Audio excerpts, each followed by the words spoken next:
Democracy. For centuries, this idea has grasped the attention of global citizens as an ideal worth fighting for literally and ideologically. At its most basic meaning, rule by the people, this elusive concept has been interpreted and defined in a wide variety of ways, ranging from the minimalist definition, which classifies democracy as a political system that allows its citizens to participate in free and fair elections, to the more robust definitions as proposed by prominent historical figures like Aung San Suu Kyi, who fought for a transparent representative government founded in the freedom of the people to pursue truth and equality of human rights without fear in Burma.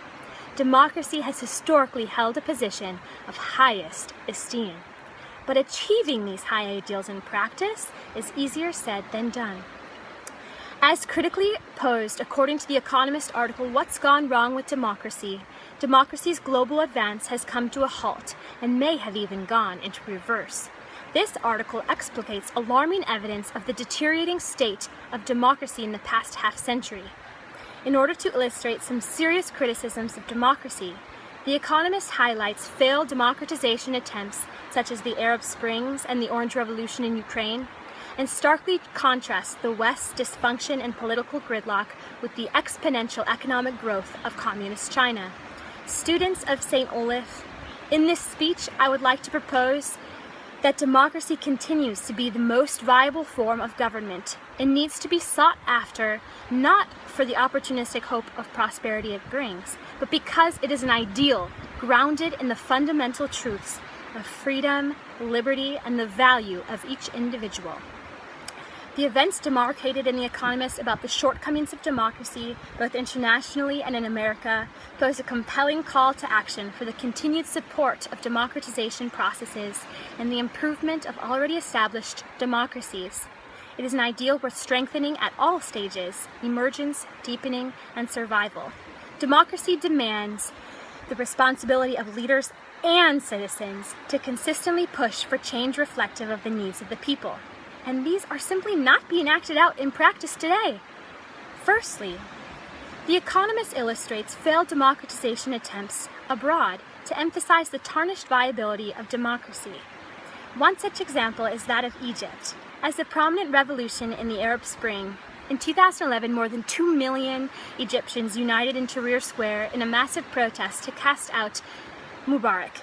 Following the overthrow, the Egyptians participated for the first time in what appeared to be an emergent democracy to vote in the Muslim Brotherhood representative Mohamed Morsi. But this profound change of regime did not last long. Toppling to a military coup in 2013, Egypt returned to autocratic rule. Contrary to The Economist, I do not think that this reflects a shortcoming of democracy as a system, but the reality of practice where the elected leader took advantage of unchecked power to abuse the people of Egypt once again.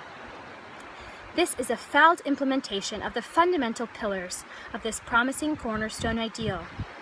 As stated by Suu Kyi, democracy is not merely a form of government, but is an integrated social and ideological system that protects the basic human rights to guarantee existence free from want and fear.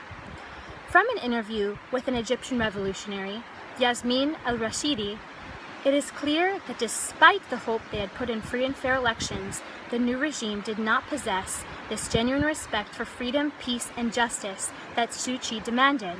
This is to say that although the emancipative values of the people were enough to risk their lives in the protest, this opportunistic fight for the emergence of democracy was unable to take root to grow towards stability in Egypt. Movements like these have failed to put into practice the mental, legal, and material empowerment necessary for the development of sustainable democracy as explained by our textbook. In order to flourish, there needs to be intentional distribution of power resources to its people, with a respected rule of law and a legitimate system of checks and balances that is nurtured and progressed over time.